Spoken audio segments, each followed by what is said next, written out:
polos banding. Nah, ini untuk memahami secara mudah berita itu apa. Ada sebuah ungkapan. Ini bahasa Inggris tapi sebenarnya saya nggak bisa bahasa Inggris. Nanti jangan diguyu ya. When a dog beats a man, that is not news, because it happens so often. But if a man beats a dog, that is news. Paham ya? Nah, bahasa sederhananya gini. Ketika ada seekor anjing menggigit seseorang, itu bukan berita, karena itu sudah sering terjadi ya. Anjing menggigit orang itu sudah sering, sudah biasa, sudah common.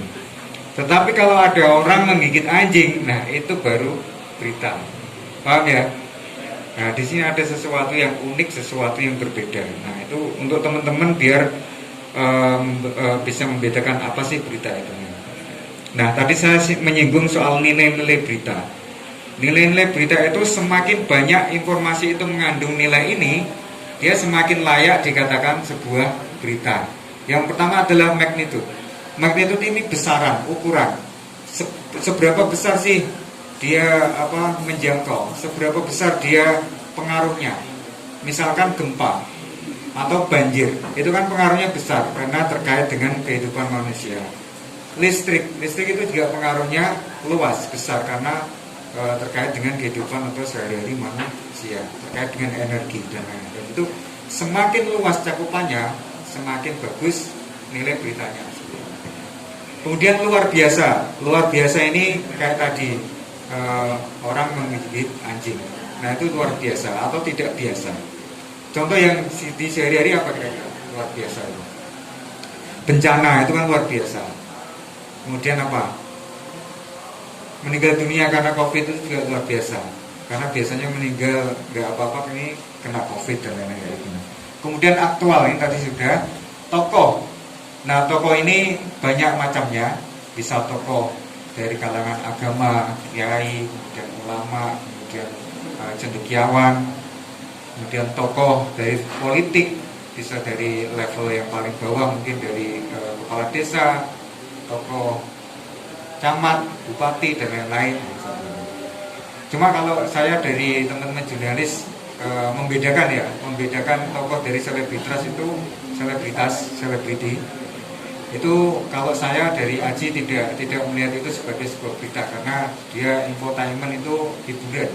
Jadi kalau teman-teman nanti ada infotainment itu, kalau kami sih tidak menganggapnya sebagai berita kayak gitu. Meskipun ada teman yang lain dari kalangan jurnalis yang menganggap itu sebagai sebuah berita, tapi dia maksudnya adalah infotainment. Kemudian konflik. Nah, konflik ini perseteruan. Ada dua hal yang tidak sama. Ada gap pemisah. IPNU sama IPPNU mau menyelenggarakan acara bareng, tetapi nggak bisa. Itu kan konflik. Yang satu kepengen hari A, yang satu kepengen hari B. Itu namanya konflik. Tetapi konflik ini lebih ke perseteruan antar orang per orang, atau konflik antar golongan dan lain-lain. Kalau di Indonesia ini karena kita basicnya atau latar belakangnya adalah beragam, potensinya adalah konflik antar golongan atau antar suku ini sering terjadi, dan semoga ke depan semakin dewasa. Nah, kemudian dampak hampir sama dengan magnitude. Seberapa jauh dia dampaknya kepada kehidupan manusia. Contoh tadi listrik itu sih biasa-biasa saja ya, kan nggak ada apa-apa ya. Tetapi begitu mati listrik, orang pada kalang kabut. Dampaknya luar biasa.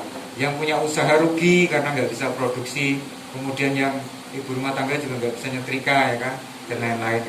Pemerintahan juga nggak jalan karena sistemnya menggunakan listrik. Penting ini kaitannya dengan audiens. Kalau teman-teman nulis itu kira-kira penting nggak sih buat membaca? Nulis soal kaderisasi IPNU, IPPNU, penting nggak untuk pembaca di kalangan Nahdien atau NU? Penting ya, penting. Tetapi kalau audiensnya orang lain yang membaca orang non muslim, itu bisa jadi nggak penting. Makanya ini kaitannya dengan audiens. Kedekatan ini proximity, bisa sifatnya bisa sifatnya geografis ataupun psikologis. Geografis gini, misalkan ada kecelakaan di Kudus, truk menabrak truk. Sama-sama juga ada kecelakaan di Wonosobo, truk. Wartawannya atau jurnalisnya orang Kudus. Kira-kira yang mau ditulis yang Kudus atau Wonosobo? Kudus ya, karena dia punya kedekatan dengan audiens di Kudus. Nah, itu kedekatan soal geografis. Nah, kalau kedekatan psikologis, tinggal keterkaitan dengan hatinya misalkan. Ada rombongan ziarah orang Kudus. Nun Sewu ini nggak sebenarnya, semoga nggak terjadi. Kecelakaan di Jawa Timur. Nah, ditulis oleh orang Kudus. Itu bisa nggak? Bisa, karena punya kedekatan psikologis. Karena yang mengalami kecelakaan adalah orang-orang atau warga Kudus. Nah, itu contoh tidak sebenarnya. Kemudian kemanusiaan. Nah, kemanusiaan ini selalu menjadi berita yang sangat menarik. Kemanusiaan ini bisa terkait dengan kemiskinan, kepedulian, kemudian HAM dan lain-lain, ini sangat menarik. Kemudian yang sering sebenarnya tabu tapi di sini sudah dewasa semua ya. Seks itu selalu menjadi berita yang banyak dibaca orang. Saya kalau mau ngecek di situs berita itu paling tinggi ratingnya ya soal seks ya, pemerkosaan, seks di luar nikah dan lain-lain, itu banyak sekali berita-berita kayak gitu. Nah, semakin banyak teman-teman nulis berita dan mengandung nilai-nilai yang saya sebutkan tadi, semakin bagus tulisan teman-teman kayak gitu. Bisa diterima ya. Next, unsur berita. Unsur berita ini adalah minimal, cakupan minimal. Kalau berita, nulis berita itu minimal ada apa saja. Kalau makan dalam satu piring itu minimal ada apa saja. Ada nasi, ada lauk, ada sayur, ya kan? 4 sehat 5 sempurna. Nah, kalau berita apa? Ada ini 5W 1H. Ini cakupan minimal ya. Yang pertama adalah who. Siapa? Siapa yang terkait atau siapa yang terlibat di dalam berita itu. Kalau contoh sederhana hari ini kita dialog, kira-kira siapanya ini siapa? Satu, narasumbernya ya kan, siapa? Yang kedua, pesertanya siapa? Kemudian siapa yang memfasilitasi? Siapa yang memberi dana? Itu siapa yang banyak sekali kalau mau ditulis semua. Tapi minimal ada siapa, 1, 2 cukup. Kemudian what? What ini apa? Kadang-kadang ada teman-teman yang baru nulisnya banyak panjang tapi nggak jelas ini apa gitu. Itu kan kasihan. Nah, what ini adalah apa? Terkait eventnya apa? Kejadiannya apa? Peristiwanya apa? Kalau eventnya apa ya ini dialog.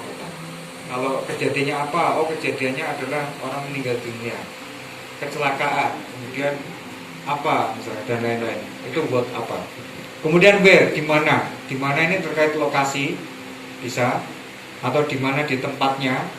Lokasi paling sederhana adalah lokasi kayak gini di gedung apa, kemudian di desa mana, di kecamatan kayak gitu. Nah, itu harus dicantumkan. Kemudian why kita kaitannya adalah dengan apa? Kalau where itu lokasi, kalau why ini proses. Why atau alasan. Mengapa? Mengapa orang meninggal? Oh, kena COVID. Kenapa kena COVID? Oh, kerumunan. Kenapa kerumunan? Oh, ada hajatan. Nah, itu kan kelihatan semua. Kemudian when ini kapan? Terkait dengan waktu. Waktu hari ini, jam berapa, tanggal berapa, tahun berapa, itu adalah tanya waktunya. Kemudian how berkait dengan proses. Bagaimana? Kalau tadi ada orang meninggal kena COVID, prosesnya bagaimana? Oh, awalnya dia ikut pengajian, misalkan di Sewu ya, atau arisan, atau apalah, kumpul-kumpul. Ternyata ada tamu dari luar kota dan nggak pakai masker dan lain-lain ya. Kemudian di situ terjadi penularan. Nah, ini menggambarkan proses. Bagaimana? Nah, minimal kalau nulis berita ini, kalau mau kirim ke redaksinya Pak Komar, harus minimal ini tercakup. Kalau enggak nanti disuruh revisi ya Pak ya, revisi dulu kayak gitu. Jadi kalau sudah minimal ini, insya Allah redaksi menerima, dan paling kurang-kurang redaksi sedikit nanti akan diedit oleh redaksi kayak gitu. Nah, itu teman-teman bisa dicatat di penekanan saya di situ. Kemudian sumbernya, nah ini yang harus dikuatkan juga. Sumber itu macam-macam ketika teman-teman nulis berita. Yang pertama bisa melakukan observasi langsung, pengamatan langsung. Ini menjadi data utama Karena teman-teman akan rekan-rekan ini melihat langsung kejadian di lokasi. Jadi teman-teman bisa menggambarkan, oh ada sekian orang, ada sekian rekan-rekan kita ikut dialog, itu bisa menggambarkan langsung. Artinya apa? Observasi itu menjadi data utama yang paling kuat menurut kode etik jurnalistik kayak gitu. Kemudian selain observasi, proses wawancara. Proses wawancara ini terkait informasi yang teman-teman nggak tahu. Misalkan tadi saya selalu mencontohkan soal COVID. Sudah tahu datanya ada orang meninggal, sudah tahu lokasinya, sudah tahu kapan di mana dan lain-lain, tapi nggak tahu namanya. Ya tanya ke warga, namanya siapa tuh yang meninggal? Oh, namanya si A. Si A itu siapa? Si A itu oh si A itu aktivis juga. Oh si A itu ketua RT. Oh si A itu bla bla bla. Nah itu data itu hasil wawancara kepada narasumber. Narasumber itu banyak sekali. Narasumber paling kuat adalah narasumber yang menyaksikan langsung. Kalau tadi yang pertama teman-teman observasi itu teman-teman sendiri yang melihat langsung. Kalau ini teman-teman tanya kepada orang yang melihat langsung. Itu wawancara. Nah, proses pengutipan informasinya juga harus benar. Jangan sampai narasumber menyampaikan A, teman-teman nulisnya B, nanti akan misinformasi kayak gitu. Nggak boleh, harus sesuai dengan apa yang disampaikan. Selanjutnya adalah teman-teman bisa mencari informasi itu melalui bahan-bahan dokumen yang sudah ada. Misalkan soal sejarah. Soal sejarah itu kan selalu dikaji dan selalu diulas terus. Selalu ada dokumennya. Nah, teman-teman bisa mencari dokumen itu. Misalkan teman-teman ingin liputan soal sejarah atau kisah Bharatamayu. Itu kan pasti sudah ada dokumentasi berupa foto, catatan, atau video dan lain-lain. Nah, itu bisa dikaji melalui itu. Dan itu harus disebutkan sumbernya. Menurut sumber ini, menurut buku ini, menurut catatan ini, menurut keterangan ini harus disampaikan. Nah, atau partisipasi dalam peristiwa. Nah, teman-teman ini ikut langsung dalam kegiatan dialog ini, bisa menulis langsung dari pengamatannya karena teman-teman terlibat langsung. Nah, itu lebih menarik juga. Oke, sampai di situ ya. Kemudian jenisnya secara sederhana itu ada dua jenis berita. Yang pertama straight news atau berita kilas atau berita singkat atau hard news. Ini berita singkat itu tadi yang 5W1H itu sudah cukup. Ada kejadian ini di mana, siapa, bagaimana, sudah selesai gitu. Kemudian yang kedua adalah jenis tulisan features. Nah, features ini lebih kreatif, lebih subjektif tulisannya dan lebih renyah tulisannya. Kalau yang tadi hanya kilas-kilas tok menyampaikan informasi fakta-fakta dan selesai, kalau ini lebih ada story-nya, ada kisahnya, ada ceritanya kayak gitu. Ada human interest-nya. Nah, kalau teman-teman pengen belajar nulis features, saya menekankan strategisnya harus kuat dulu. Kalau strateginya sudah kuat, baru beralih ke features. Nanti kalau sudah ke meningkat lebih lanjut lagi, nanti banyak tulisan lagi jenisnya. Ada in-depth reporting, ada investigasi, kemudian ada berita lain-lain yang akan dikembangkan lagi. Tapi secara umum dua itu harus jadi bekal jurnalis pemula. Nah, soal narasumber tadi. Narasumber itu ada 3 jenis kalau menurut kode etik jurnalistik ya. Yang pertama adalah informasi latar belakang. Yang pertama tadi ya bisa dikutip dan lain-lain ya. Yang selanjutnya adalah informasi latar belakang. Informasi latar belakang ini ada jenis narasumber yang memberikan informasi, tetapi dia tidak mau dikutip namanya, tetapi informasinya boleh dipakai. Nah, itu adalah informasi latar belakang. Misalnya nih, saya ingin mengungkap skandal korupsi. Saya dapat informasi dari whistleblower atau yang membocorkan. Dia mengungkapkan ada dugaan korupsi, tapi dia nggak mau dikutip namanya, tapi informasinya boleh dipakai. Itu namanya informasi latar belakang. Yang kedua adalah off the record. Dia memberikan informasi, tetapi nggak boleh dikutip informasinya. Nah, itu off the record. Jadi kita hanya tahu saja, tapi nggak boleh pakai informasinya. Kalau latar belakang boleh dipakai, tapi nggak boleh dikutip namanya. Kalau ini kita tahu, dikasih tahu, tapi nggak boleh dikutip, nggak boleh dia apa-apa. Terus gimana mas? Ya kita nyari data lain. Yang ketiga, embargo. Embargo ini adalah kita dapat narasumber, dikasih informasi, tetapi ada kaitannya dengan waktu. Mas, jangan dimuat bulan ini ya, karena ini nanti bahaya.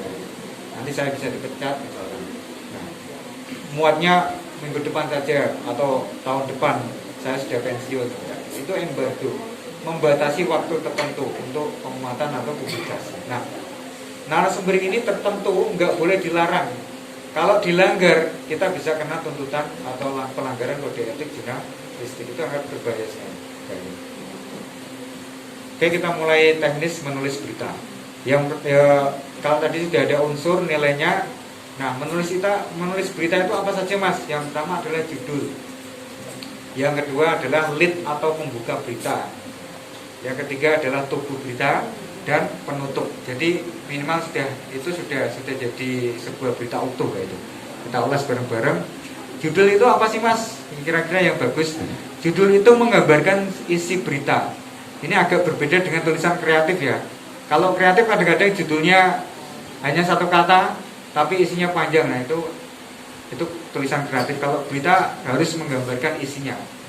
5 warga Nyun Sewu Kampung B meninggal karena COVID. Itu kan judul berita. Langsung ketahuan, oh beritanya meninggal karena COVID. Singkat dan menarik.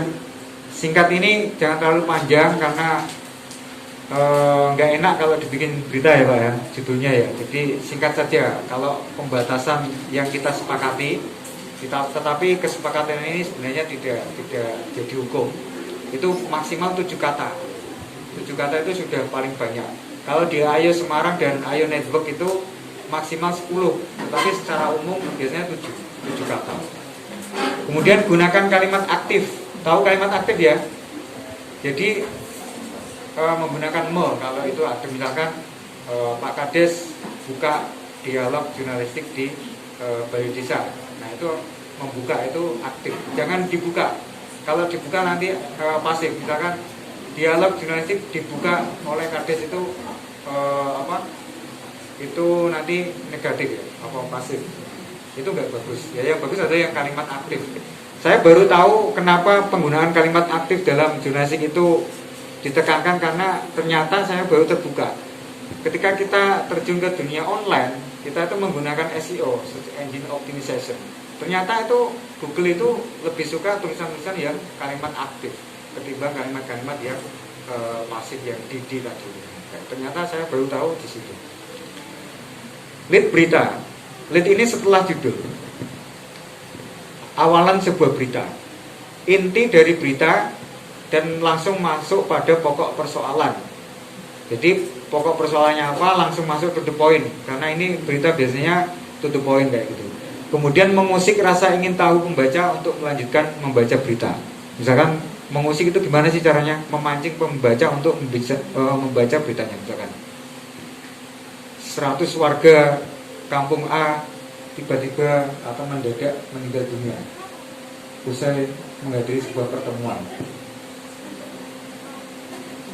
Menurut informasi ternyata ada satu warga yang dinyatakan positif COVID yang ikut dalam pertemuan itu. Siapa dia? Nah, itu kan akan memancing pembaca. Siapa sih dia yang menulari misalkan? Nah, itu akan memancing pembaca untuk meneruskan. Nah, cobalah nanti kalau soal ini sebenarnya jam terbang saja. Kalau sekali 2 kali pasti teman-teman akan kesulitan. Benar kata Pak Komar tadi, teman-teman harus terus mencoba nulis sampai benar-benar menemukan stylenya sendiri ya Pak ya. Saya juga baru menemukan style juga lama sekali dan ini masih terus belajar Pak ini. Lead, setelah itu tubuh berita. Nah, kalau lead tadi pembuka untuk mengantar pembaca mengetahui atau mengawali sebuah berita tadi, tubuh berita ini menjelaskan lead. Jadi yang lead tadi teman-teman sampaikan di awal dijelentrehkan, diurai menjadi informasi-informasi yang lebih luas. 5W1H-nya siapa saja, di mana dan lain-lain itu diungkap semua. Cara mengembangkan tubuh berita ini teman-teman bisa satu-satu unsur tadi bisa dikembangkan. Misalkan siapa di sini kan pembicaranya sudah ada siapa, ada Pak Komar, ada saya, ada Mbak Alisa. Itu dia siapa? Siapa ini bisa dikembangkan lagi, Pak Komar itu siapa? Oh, beliau ini PU dari Suara Nahdliyin. Kan sudah dari, nah, dia siapa di NU, dia siapa di Suara Nahdliyin, dia siapa di, dan lain-lain. Aku siapa di, nah, dan lain-lain. Itu bisa dikembangkan lagi. Ya, belum lagi nanti when, belum nanti where, dan lain-lain. Fakta-fakta lebih mendalam. Nah, fakta-fakta lebih mendalam ini teman-teman akan menemukan ketika wawancara dengan narasumber, akan menemukan sesuatu baru, sesuatu informasi yang baru yang tidak teman-teman jumpai di lapangan. Penutup, nah kalau penutup lebih ke sih, bagaimana teman-teman menyampaikan berita itu. Biasanya sih ada dua contoh penutup. Penutup itu bisa menutup berita itu, bisa juga menyampaikan bahwa berita ini belum selesai. Misalkan hingga saat ini pasien COVID masih dirawat di rumah sakit, artinya kan masih ada kelanjutannya lagi. Atau ditutup, Ketua RT menyatakan pasien sekarang sudah dinyatakan negatif dan sudah sembuh, itu bentuknya misalkan, dan lain-lain. Bisa berlanjut, bisa menyelesaikan berita itu. Kemudian prinsip menulis, nah ini yang saya ingin tekankan, gunakan kalimat aktif dan pendek-pendek. Cukup menggunakan SPOK itu sudah selesai. Kadang-kadang yang masih baru beritanya tulisannya bulat, SPO-nya di mana, K-nya di mana nggak jelas. SPOK udah, itu sudah bagus.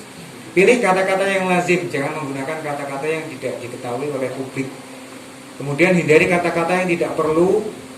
Misalkan melakukan pengeroyokan, itu kan melakukannya nggak perlu ya.